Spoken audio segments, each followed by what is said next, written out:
All right, Julie, is it okay if I go ahead and get this party started? Yes, sounds good to me. All right, awesome. Good afternoon, everyone. Good afternoon if you're on the East Coast, I should say. Good morning if you're out on the West Coast.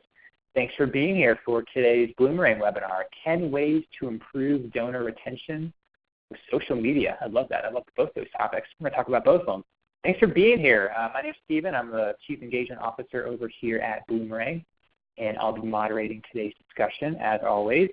And just a couple of housekeeping items before we get going here. Just want to let you all know that we are recording this session, and we'll be sending you the recording as well as the slides later on this afternoon. So don't worry, we'll get all that good stuff in your hands. If you have to leave early or maybe if you get interrupted later on, we'll get you that recording, don't worry. Most importantly, though, if you're listening, please feel free to use that chat box right there on your webinar screen. We're going to try to save some time at the end for Q&A, so don't be shy. Julie and I will see those questions throughout the hour, and we'd love to answer as many as we can before 2 o'clock. One last bit of housekeeping. If you are listening to this webinar through your computer speakers, if you have any trouble with that audio, if it cuts out or if it starts to sound a little weird, we find that the audio by phone is usually of better quality. So if you've got a phone nearby and you don't mind calling into that, if that will be comfortable for you, give that a try before you totally give up on the computer audio. Just check your email for the ReadyTalk confirmation email. It's got a phone number in there for you that you can use. And if it's your first Bloomerang webinar, just want to say an extra special welcome to all you first-timers. We do these webinars just about every week throughout the year. We literally only miss 3 or 4 weeks. One of our favorite things we do here at Bloomerang, but what we're most known for is our donor management software. So if you are interested in that or maybe thinking of switching sometime soon, check us out. You can go to our website, download a quick video demo, and see the software in action. Don't even have to talk to a salesperson. You don't want to. Who wants to do that after all? Don't do that right now. Wait at least an hour because we got one of my favorites, my buddy Julia Campbell, joining us from beautiful, normally Boston, but Julia, you're on the road right now. She's a dynamo doing all kinds of conference speaking. Where are you exactly, Julia, right now? Somewhere on the East Coast, but not Massachusetts. Is that right? I was in Connecticut yesterday. I'm in Washington, D.C. right now. Oh, my gosh. Okay, so we owe Julia not only a debt of gratitude for doing this webinar in general, but also fitting it into her very, very busy schedule. She is a highly sought-after speaker. Yeah, well, folks are going to know why you do so much speaking. It's because you're awesome and you got a lot of great advice. And if all of you are not already following Julia on the website, follow her on Twitter, you got to do it because awesome advice. She's kind of my go-to for social media. You're working on a book right now, right? Is the digital book the new book, Julia, or is that okay?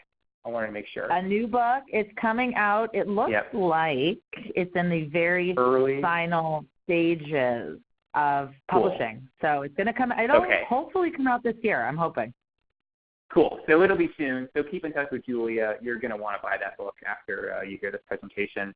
And I don't want to take any more time away, Julia, because you're awesome and you've got a lot of great advice. So the floor is yours, my friend, to talk all about social media. So take it away. Thank you. Thanks, Steven. I should say something about that photo. If people don't know, that photo was taken at Cause Camp this past year, and they had a photo booth. And I honestly think I spent more time at the photo booth than anywhere else at the conference, even though we both spoke at the conference. It was fantastic. So that was so much fun. If you don't know where that photo is, or you could just think we dress like that normally when we see each other. Either way. Did you dress as a banana for Halloween, Steven? No? Yeah, I didn't. I wish I had that costume because my kids are obsessed with bananas. You go through like 2 bunches of bananas a week, so it would have gone over very well. That's hilarious. Okay. Well, I'm really excited to be here today. We just talked about me. Most of you, looking at the participants, a lot of you do know who I am. If you don't, I just want to reassure you that I come from the nonprofit sector. I have been a development director, a development/marketing /kitchen sink. I've worked at small shops, and all of the information I give you is based on research and data, experience, and things I've worked through either with my clients or things that I just have seen online that really, really work. So let's get right into it. We're going to go a little bit through the social media landscape entering 2020 because I know that nonprofits are really struggling with where to place their time, where to focus, how to make the best decisions for their small organizations. And what I want you to do is take a look at this infographic and then completely ignore it and delete it. So we're surrounded by infographics like this. How many people are on Facebook? How many people are on Instagram stories? How many people are using TikTok or whatever the latest thing is? And what I want to impart to you is that while this data is important, it really has nothing to do with you and your donors. So we're going to talk today about ways that we can engage and retain our donors. Your donors are very specific to your organization. Your audience is very specific.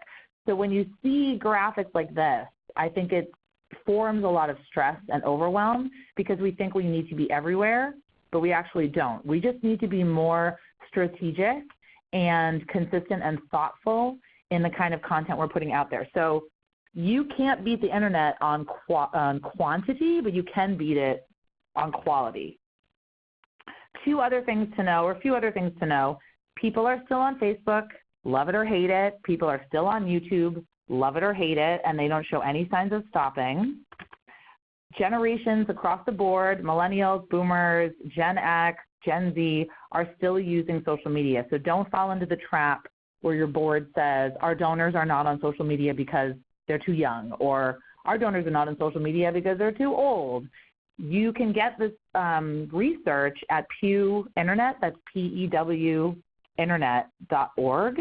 And if you're looking for specific demographic data, also emarketer.com is one of my favorite websites for a lot of this data. The truth remains that the average time spent on social media is down just by a handful of seconds, but still it's pretty significant, except for Instagram, and we will talk about Instagram today. Instagram seems to be the only social media site that's actually growing and not plateauing, so that's something for you to think about. Another research report that I turn to is the Global Trends in Giving, because this data proves that social media can push the needle with donors. So almost 30% of donors do say that social media is the tool that inspires them to give. So take a look at the Global Trends in Giving survey to go a little bit deeper. But I do want you to know that it has been shown to work, and we're going to talk about how to make it work. Of course, the other thing that we can't deny is the power of social media fundraising, donors actually giving and becoming more comfortable giving through these channels. So, on Facebook, people have raised, I was going to say Facebook raised, but Facebook didn't raise any of it, but people raised over $2 billion since charitable giving tools have been introduced. And the reason I like to share this statistic is just to show you that people are getting really comfortable donating and interacting with charities and causes that they care about on social media, across social media sites. And we know that, Facebook fundraisers are super popular, but also the Instagram donation sticker, the Instagram donate button, all of these tools, in my mind, are helping us reach more donors, reach new donors, and just give donors a way to reach us where and when they want to. So that's all kind of the good news and the rosy side of things, that people are still using social media, people are using it across generations, people are getting more comfortable with social media philanthropy and fundraising. The problem that remains in the sector is that donors are disappearing. So charitable giving may have increased, but total number of donors across the board has dropped, and new donors have dropped. And probably, to me, one of the most distressing statistics that I saw come out of the Fundraising Effectiveness Project was that small dollar donors are disappearing. This means people are opting out and people are deciding not to give again. Now, donor retention, Stephen Chaddock is actually one of the experts on donor retention. But donor retention every year keeps dropping. It's at an all-time low.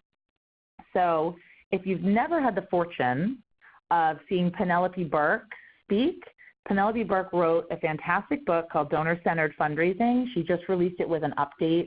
I saw her speak recently, and she talks a lot about donor motivation. And I think donor motivation, we have to understand it because it's intrinsic to how we create our content calendars. We are so focused on our agenda, what we want to push out, the marketing messages, what we think donors need to know. We are not nearly focused enough on what donors actually want to hear from us. So the data, what she found is that 46% of donors stop giving that are connected to us, a failure to communicate. So obviously there are reasons like could not afford, there are reasons like death, they're moving, there are all sorts of reasons why donors stop giving. But I want to focus today on the reasons that we can control with our communications or that we can influence a little bit. So feels charity is not fulfilling its mandate. How can we create content around that? Loses interest, believes that charity no longer needs donor support. That one breaks my heart because we're so afraid to inundate donors with any kind of communication that oftentimes they forget that we even need their help. So how can we use social media to increase that? And I will show you some specific examples. Believes charity is not kept in touch. That's on us. Feels there are more compelling causes out there. That is on us. Okay. This is a fantastic little Venn diagram from Mark Phillips. And it's all about the things that we want to tell a donor and the things that the donor actually wants to hear from us. And as you can see, we spend most of our time on the left-hand side, on the blue. This is what most of our social media is about, when we should be focusing most of our attention on the purple side, what you achieved with my money, why I made the right decision to support you, that why I give and what I care about. And then, of course, how have you helped solve the problem? So just to wrap up my little tirade on donor retention and why it's so important, I believe that any time we communicate with our donors, we should be trying to create a shared identity with them. And actually, Stephen wrote a fantastic blog post on the Boomerang blog about bumper stickers, and we talk about that all the time. Would your donor put a bumper sticker on their car? Would they wear a T-shirt? Would they put a sticker on their laptop? Would they put a Facebook frame? Would they change their cover photo on Facebook?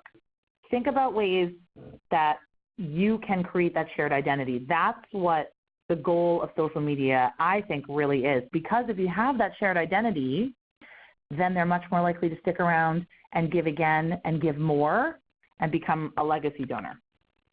So all of this is well and good. Julia, great, awesome, we're on board. How do we do it? How do we do it? So I'm going to give you 10 ways with some examples from real organizations and some mostly small and mid-sized organizations, and we're going to go through it. All right, let's get started here. Number one, give donors information on how their gift was used. So a lot of this might seem sort of like, no doy. I almost said no doy. Do people say that anymore? It's a very 80s thing to say. You might be saying, obviously, we're going to give information on how their gift was used. I mean, if you can get very specific into how their gift was used. If they gave because they came from a specific campaign, if they gave because they came from Facebook, if they gave because they came from an event, as much information as you can give them, not just to say this is our annual report. You might be thinking, oh, we give them information at the end of the year in the form of our 20-page annual report that we mail out and that no one probably reads, hard to hear that. But how can you give them information specifically on their donation? Like Charity Water always does this. They give specific numbers, the number of people that supported a particular campaign, number of wells built, all of that kind of great stuff. So as specific as you can be. That doesn't mean you have to use numbers and data with every social media post. If we go back to that slide that Penelope Burke discovered, now I should have told you about Penelope Burke. She calls donors on the phone, meets with them, sends out surveys. She interviews thousands of donors every single year. So these are real donors telling her why they stopped giving. And I know that some of those reasons are hard to hear as nonprofit communicators, but it's really important to understand. So I think the best thing to do is to talk to your own donors, but look at the research, because we know that donors want these stories, these little mission moments, these photos from the field that I understand are so challenging to get sometimes, especially for marketing departments and fundraising departments that are siloed. But this is what donors want. They want to be reminded about why they gave in the first place. They want to see evidence of how their donation was used. Build On does a great job of this. Because of your support, we've built more than 1,500 schools around the world, including 247 schools in Nepal. So this can be targeted at a specific group of donors if it's on Facebook, or you can just create this general thank you post because of your support. Think about the language that you're using as well. So I'm going to give you some other ideas for how to frame your Facebook post, what kind of content to post on Facebook. Within the same framework, the donor wants information on how their gift was used. Be as specific as possible. I love what Rosie's Place does. They're frequently, and they provide direct services. It's hard to put a dollar amount on direct services when you're providing so many different kinds of programs and services, but they do a great job. They're a small organization where I live in Boston, and they have one marketing development person creating these great little graphics and sharing them out and promoting them to your donors, because donors love to see that. All right, number 2, show that you're creating change. This is different than this is sort of like impact, but it's a little bit different. So show people where the money went is different than showing that you're moving the needle on a problem that I care about. Change is bigger than your organization. But I don't remember who said this, but donors give through you and not to you. I would love to take credit for that statement, but I did not invent that. I think it's completely the most accurate statement. They give through you. They want to solve a problem, and they want to know that you have the solution. They also want to know that you're creating impact. They want to hear your accomplishments, but they care about the problem. Oh, so I want to go back to this. This is an Instagram story. I've seen some fantastic Instagram and Facebook stories done by nonprofit organizations really showing how the needle is being moved on this issue that I care about. Refugee resettlement, immigration, the strike for climate action. This is how this group joined the strike. This is what they did.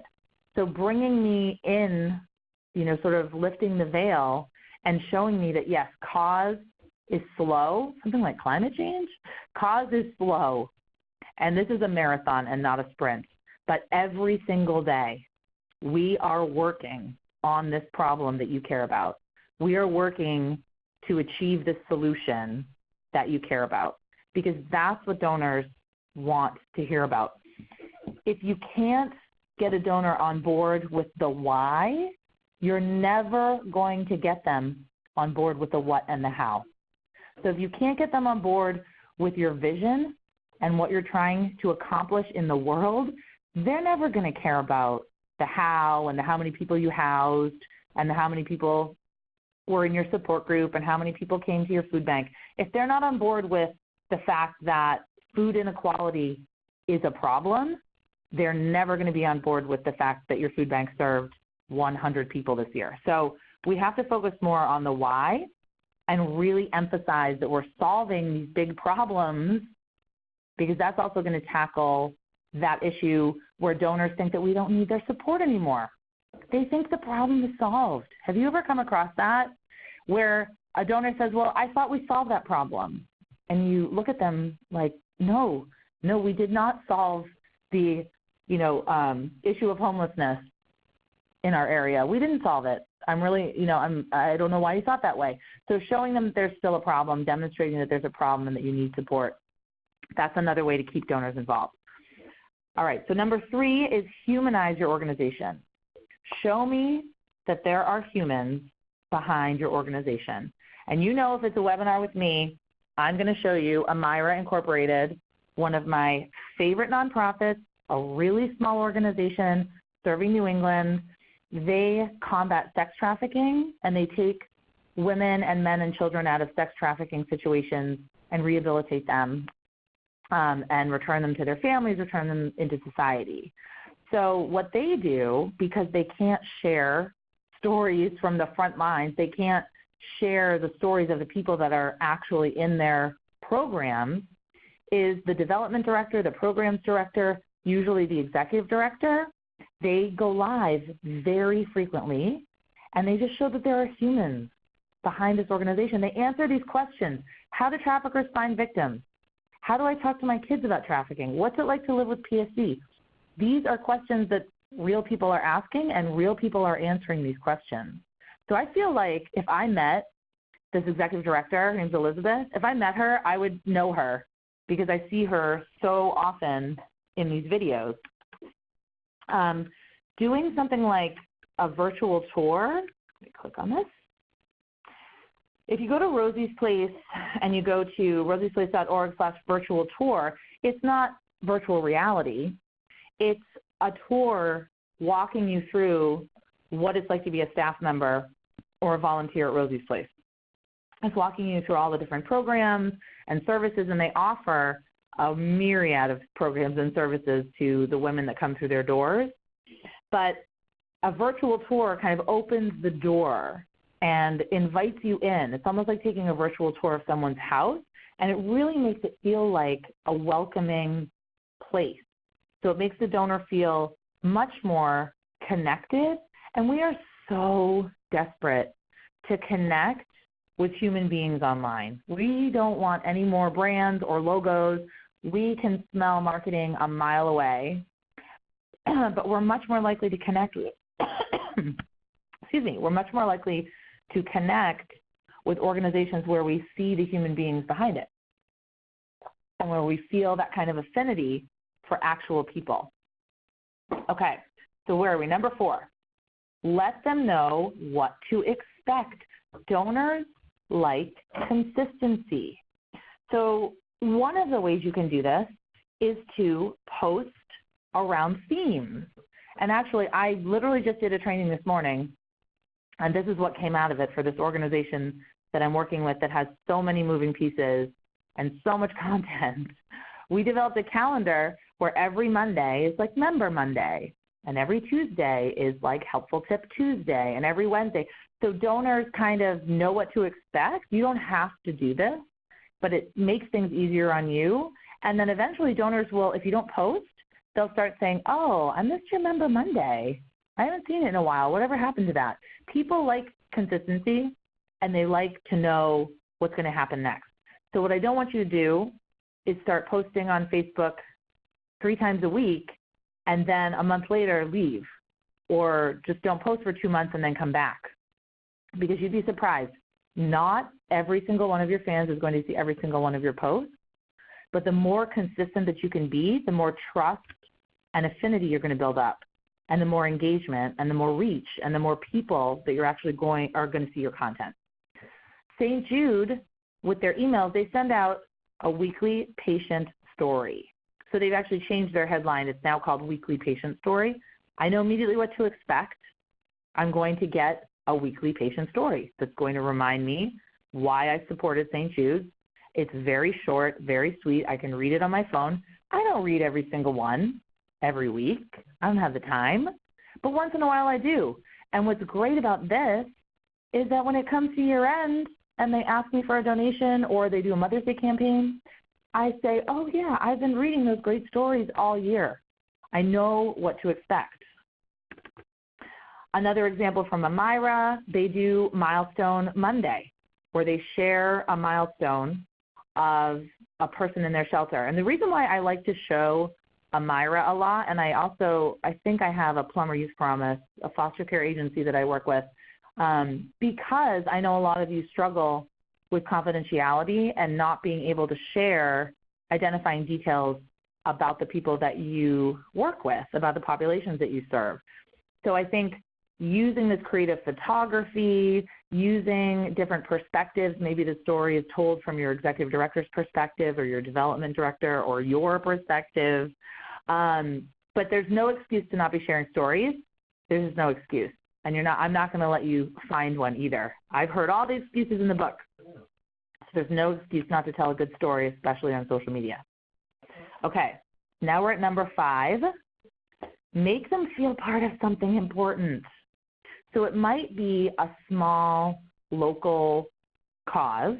It might be that you're a local museum and, like where I live in Wenham. It's technically probably a village. It is 4,000 people, and we have a little museum here, the Wenham Museum. And the Wenham Museum really struggles because that's not a huge pool of people to pull from to become members and donors. But they do a great job of making the community feel like the Wenham Museum is preserving regional history. It's doing all sorts of fantastic programming around regional history, and that it's a part of something bigger. It's a part of like cultural heritage. It's a part of where we live. So make people feel part of something important, something bigger than them. And that might mean talking about current events that everybody's talking about, or linking what you do somehow to something that's in the news. So the Boston Area Rape Crisis Center does a fantastic job of this. They post articles about sexual violence and statistics. They post articles about Me Too. They post articles because they're focused entirely on their audience. Their audience is interested in these kinds of issues and what they can do and how they can prevent it and how they can work on it and how they can be a part of like the global solution to sexual violence. So think about your bigger picture. We have to stop thinking just in terms of our own backyard, even if you are a very, very, very small organization. What's the bigger issue? What are the bigger ramifications for what you're working on? And a great example is one of my favorite people, Greta Thunberg. Love her or hate her, she's very polarizing. You probably have an opinion about her either way, which I think is great because the worst thing you can do is be boring. But if you don't know Greta Thunberg, she's a 15-year-old Swedish climate change activist, and she started the school climate strike. This was her in 2018. This is her. This was her. After she shared her story over and over and over and over and over again in the same way, started getting people really feeling like this was something bigger than themselves. She got so many people inspired. This is one of the thousands of student climate strikes that happened this year. She knew how to speak to younger people who want to join causes where they feel like it's something bigger than themselves. This is especially true for younger generations. They want to be a part of a bigger movement that has bigger ramifications. So think about how you could tie some of your messaging to some of these bigger, larger causes. We just have to get more creative in the ways that we communicate with donors. All right, so number 6, remind people why they supported you. And the way I take this, there's several ways you can do this. One is that you can address like myths and misconceptions and stereotypes about the population that you serve, because I'm willing to bet, for instance, like with Goodwill, if you support Goodwill, you're probably really you're probably concerned about the problem of poverty, but also the problem of people with developmental disabilities and physical disabilities not having adequate training programs, not having adequate support in the community. That's probably an issue that you care about. And I'm willing to bet that the stereotypes around people with disabilities drive you mad, or they really get you angry. So think about how you can remind your donors, this is what we're working for. We're working to combat this. We're working to show people that people with disabilities are so much more, and they're underestimated, and they're underutilized, and this is what we do, and this is why we work for it. Also, another way you can do it is to really, to create these little graphics that are specific to a program. So this is a social worker, which I love this graphic. One Can Help, by the way, is a tiny organization with 2 full-time staff, and they work with people in juvenile court who are struggling to get assistance for certain families because the family may have made, maybe they just moved into a house, but then their car broke down, or maybe the mom just got a new job and then there's a medical diagnosis or some kind of emergency. So they work really hard with the juvenile court, people in the juvenile court, to get assistance to these families. So it's really important. I mean, that's such a specific thing, but it's really important to remind people why they support this cause. Her 2 kids are currently in foster care. There's a plan to reunite them soon. She's going to be evicted. And the way I like to teach storytelling is you need to have stakes. There have to be stakes involved. What are the stakes? It can't just be a simple recounting of things that happen. You can't just say, this woman came to us, now she's fine, this and that, blah, blah, blah. It has to be what is at stake if this solution is not realized. What's at stake if this problem is allowed to go unchecked? All of that. Another way to do it is just be very specific. Remind them why they gave to you, or remind them why they supported you. They might have supported a specific campaign, simply reminding them of that. Talking to them like you actually know when and where and why they gave. So I love this. Thank you to everyone who celebrated Giving Tuesday. We still need XYZ patients. So you can do a thank you. I don't really like doing thank yous and asks, but on something like Giving Tuesday, you don't have very much bandwidth, you don't have very much time. But I think this is great. Thank you to everyone who supported patients like Marco. This is what you gave to. If you gave to us on Giving Tuesday, here's why you gave. Here are the results of what you gave to. All right. Number 7, let them share their views. Let them interact with you. Let them engage with you. We really do a terrible job on this. A lot of organizations do. We were sold a bill of goods when social media really started to take off, because we were told all you do is set up a bunch of accounts and post a bunch of stuff, and then donations are going to roll in. That's sort of what we were told. And as we know, that's not the case. It's because people don't go on social media as a billboard. They don't go on social media to read promotions. They go on social media to interact with friends and family, to express themselves and their worldviews and their values, and interact with the content that's on there. I love this post from the Charter Public School Association because first of all, I love so many things about this. It's colorful. It grabs your attention. It encourages you to take a stand, like draw a line in the sand, like where do you stand? So not only are you getting really good data on people and where they stand, when you go to the website, you're directed to sign something or fill out a form so they capture information, but it's interactive. It's what social media is supposed to be. It's not a one-way billboard. Asking a question, how will you stand up to cancer today? Share your story. Tell us your story. That's Komen, Florida, with the Share Our Story campaign. And they're asking a very specific question. How did you react when you were told one of your loved ones was diagnosed? So never go on there and say, share your story with us. That's very intimidating to people. They don't know where to start, and they feel like they don't have important stories to share. Asking specific questions like that, how did you react when you were told one of your loved ones was diagnosed? That's a very, very specific question that people can really generally get behind. The Dear Future Mom campaign, this is a campaign where an organization took the most frequently asked question that they receive via email, and they created a video campaign around it. So the most frequently asked question that they get is, I've just been diagnosed and told by my doctor I'm having a child with Down syndrome. What do I do first?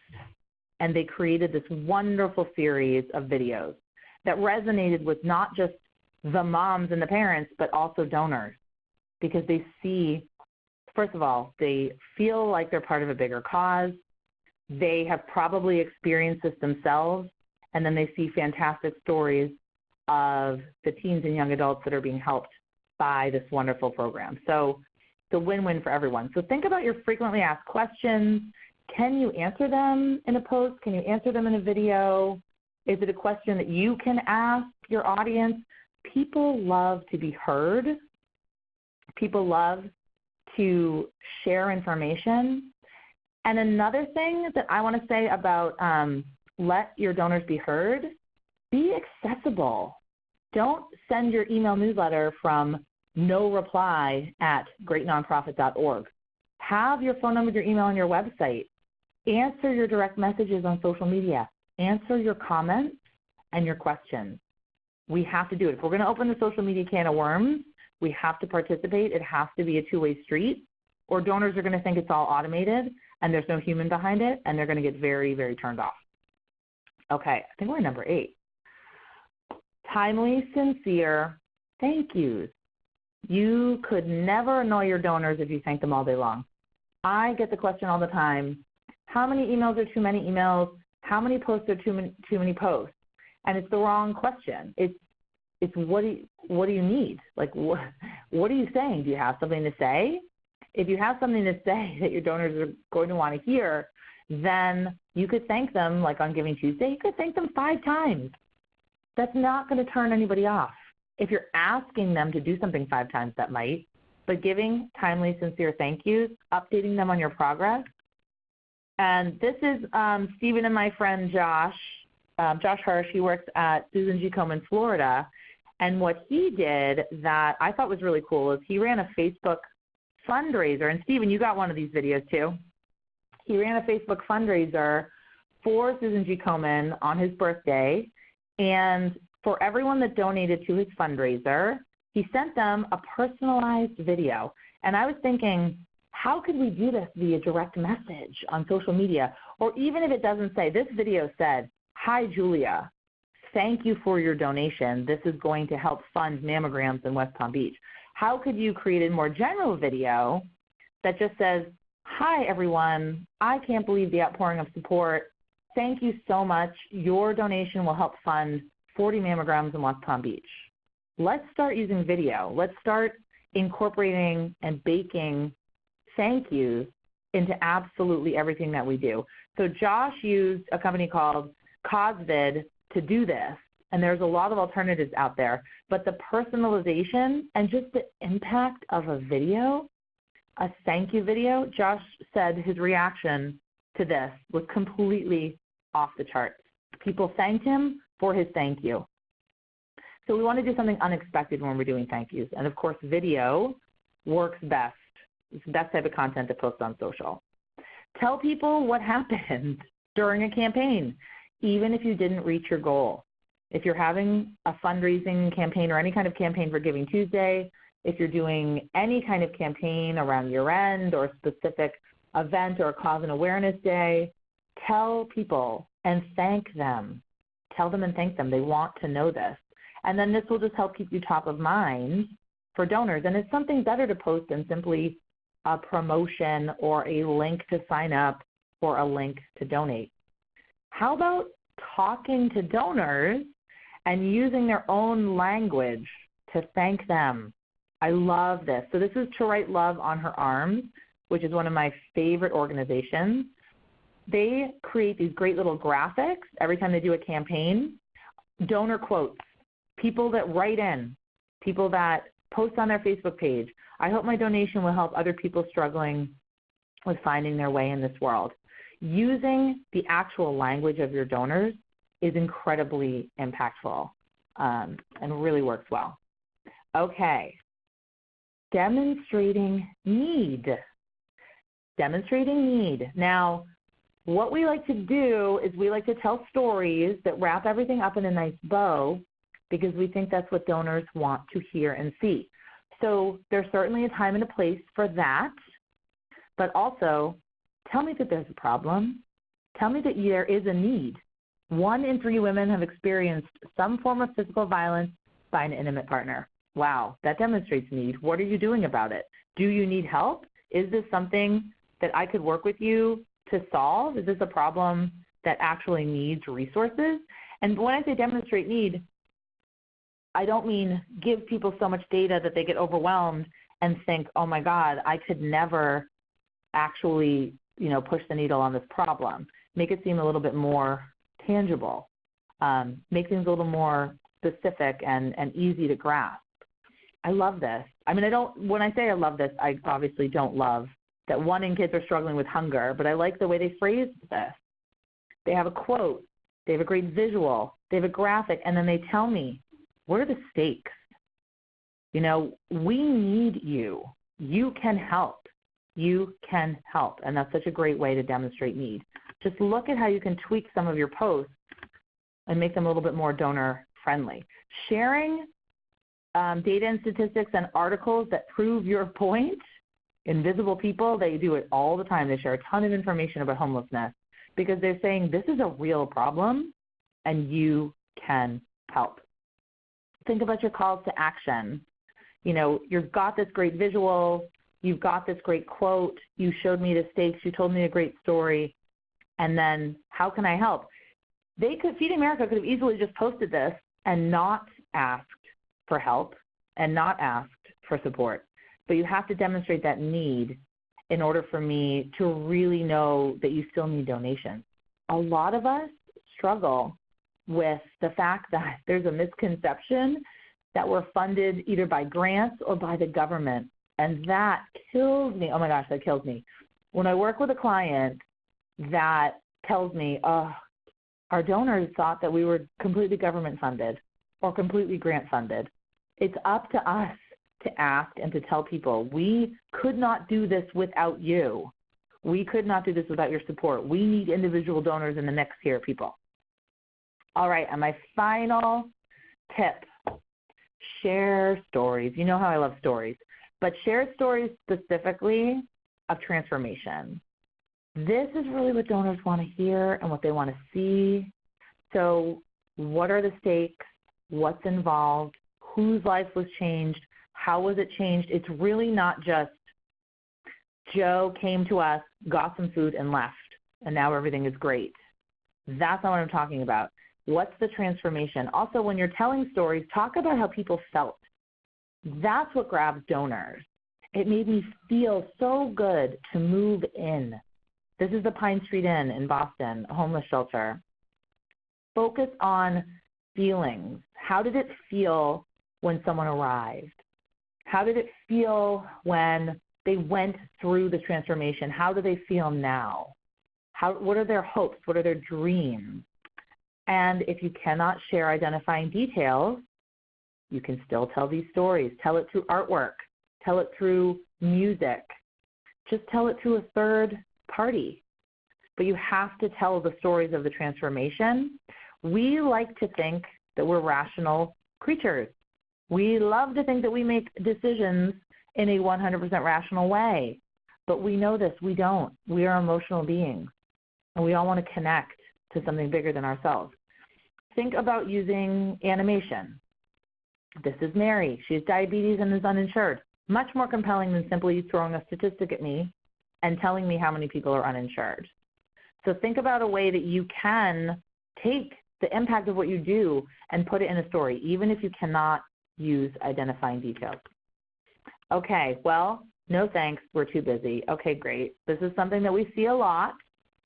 So what I want to impart to you is that just simple little tweaks will go a long way in connecting with your donors if you're too busy. Changing the words that you use. Join us. Join the movement. You are part of a movement. Let's work together. We can do this. Tweaking your calls to action, tweaking your language on social media can work wonders for actually bringing your donors in deeper and drawing them deeper to you. You can also repurpose across channels. So we didn't talk about specifically Facebook, Twitter, Instagram. We kind of touched on all of them. But if you have a great piece of content, it doesn't just have to be a story. If it's a great infographic, if it's a great article, maybe your executive director was interviewed, if it's a video clip, please, you don't have to reinvent the wheel. You also don't have to be on every single one of these channels. But repurpose, recycle. Tell it again. Tell me what happened to that wonderful person that you spoke with 5 months ago, if you're still in touch with them. Give me an update. Tell me what happened. The story doesn't have to stop just because the person left the program, as long as you can keep in touch with them. But we need to figure out how we can stop being on this content creation hamster wheel and really do more with the 10 kinds of content that donors want across more channels. So I can't leave you without sharing some battle-tested tools that I personally love. I love Canva. If you use Canva, you are jumping up and down and saying, I love Canva. WordSwag is a mobile app that I really like, where you can just use your own photos, buy stock photography, put some text over it, and there you've got a graphic. Same with Adobe Spark. In terms of DIY bootstrapping video, I love Animoto and Typedo. Typedo, the only thing I don't like about Typedo is that the free version has their little watermark on it, but other than that, it's so easy to use and intuitive. You can use your own content that you have right now. You can use photos from your conference or your event, put them on Animoto, and create a little moving montage with some music over it. There you go. You got your annual thank you video. So we have to stop thinking that only Charity Water and only Greenpeace and only the Red Cross can create these kinds of great visuals and these great videos. We can do it. We can do it. We just have to bake it into everything that we do. All right, so I want to leave you with this, and then I definitely want to take questions. I see so many questions coming in. The main piece of the equation, where social media fits in to your overall communications and marketing plan, social media connects the dots for your donors. Social media is a piece of the overall puzzle. Your organization is a series of a million different dots, programs, services, accomplishments, audiences, all of that. Social media connects the dots. Not one single social media post is going to cover every single thing that you do, every single way that you're impacting the world. But if you look at it as just a big connect the dots, it gets a little bit less stressful. And then you sort of think about how donors are seeing it. They don't expect you to answer all the world's questions in one social media post. They do expect you to show them the impact, to show them the problem being solved, and to show them your unique solution, and also to show them a way to stay involved. All right, those are my slides. I would love to take some questions. I'd love to also see you all in my Facebook group, which is hopefully a lot of you came from that group. Social media managers, fundraisers, marketers, answering questions, asking questions, all sorts of great stuff going on there. So, Stephen, I'd love to take some questions. Yeah, let's do it. But first, thank you, Julia. We owe you a debt of gratitude, not only for fitting this into your schedule, but all the great advice. I was just sitting here all hour long, just like nodding my head, like, yes, this is good. This is good. Why don't more people do these things? I was actually looking on Facebook while you were talking, and just kind of noticing organizations, posting press releases and boring articles, and like they need you, Julia. So this is awesome. A press release is an advertisement. Yes. Okay. And definitely, a press release is an ad. It's an advertisement. Don't think it's content. Yep. It's not. That's right. Go with the content. Be social. I love it. And folks should join that Facebook group too, by the way. I peek my head in there every once in a while. There's always good discussion. So definitely join that one. Okay, we got some questions. So here's a good one from Alicia. How do you handle posts when a majority of your social followers are those you serve. So they're the actual maybe service recipients rather than the donors themselves. How should you maybe tailor your content for those people, or what do you think there, Julia? Well, it depends on your goal.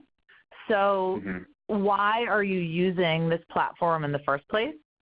So you have to think about each platform as its own country and its own unique goals and audience and language and etiquette and all of that. So say you have a Facebook page. Okay, what do you hope to accomplish from this Facebook page? Is it giving information to clients? Is it trying to get people to come to your support group? Is it trying to get people to use your food bank? Then yes, that should be your focus. Or is it more community-based? You're trying to get more people involved. You're trying to get more donations. Then tailor the content to the type of audience that you want to attract. There's going to be threads running through everything. So I think a good example is like a local YMCA. They have to tailor people that want to go to the Y and be members and like join and work out, and then they have to target people that want to donate and volunteer. So what is the thread that runs through all of this? They all care about XYZ. So try to think about the thread and think about how you can become really a go-to resource and just showcase the behind the scenes of what you're doing and the impact that you're making, because that will help clients make a decision to call you, and that will also help donors make a decision to support you. That makes sense. Here's one from Nara. Nara, I hope I'm pronouncing your name right. Forgive me if I'm not. But asking if you have any advice, Julia, on how to handle negative comments that are sent maybe in those Facebook posts or maybe some negative replies on Twitter. How do you deal with those folks? Should you engage with them? Should you ignore them? What do you think there? This is my favorite question. Well, I've got a lot of favorite questions. This is one of them. I am working on an epic blog post about this because this is so important. So I have so many opinions on this. I'm just going to share a couple. One is that you should absolutely have a policy in place about what is accepted on your social media sites. You can post it on your website, or you can post it in your About section. You can link to it in your bio, whatever. If someone violates your policy, delete them and block them, or give them a warning and delete them and block them. If they are bullying, whatever your policy is, bullying, harassment, racism, whatever it is, that way it's not seeming arbitrary. It doesn't seem arbitrary. If it's a comment that you just don't like, you do need to address it. I wouldn't delete and block that person because it really looks bad. It just looks like you're avoiding the topic and you have something to hide. So take it offline. Say to that person, I'm really sorry to hear that you feel this way. If they're trolling you, it's totally different. If they say something that you just don't like or you disagree with, take it offline and say, I'm sorry you feel this way. Email me here. If it's someone trying to troll you, or if you are working for you're promoting vaccines and someone's yelling about vaccines are evil, you can also put that in your policy, but you can also address it and say, I'm really sorry you feel that way. Here's some evidence that we found on the contrary. So not engaging trolls, but if someone has a question, or even if they just say, I really had a bad experience at your food shelter because I came in and the receptionist was mean. You can't just delete that. You have to address it. But I always recommend trying to take things offline and not continuing like a Twitter war, because we've all been involved in those Twitter wars. And even if you go back and delete the tweets, it's still not a good look to get involved in that. So do as much as you can to take it offline. Have a policy in place for how you're going to address negative comments, and have a policy in place for when you're going to delete and block people. Okay, so there's two policies. So there's kind of a policy of what's acceptable content, and then you've got a policy for your employees on how it's going to be handled. That makes sense.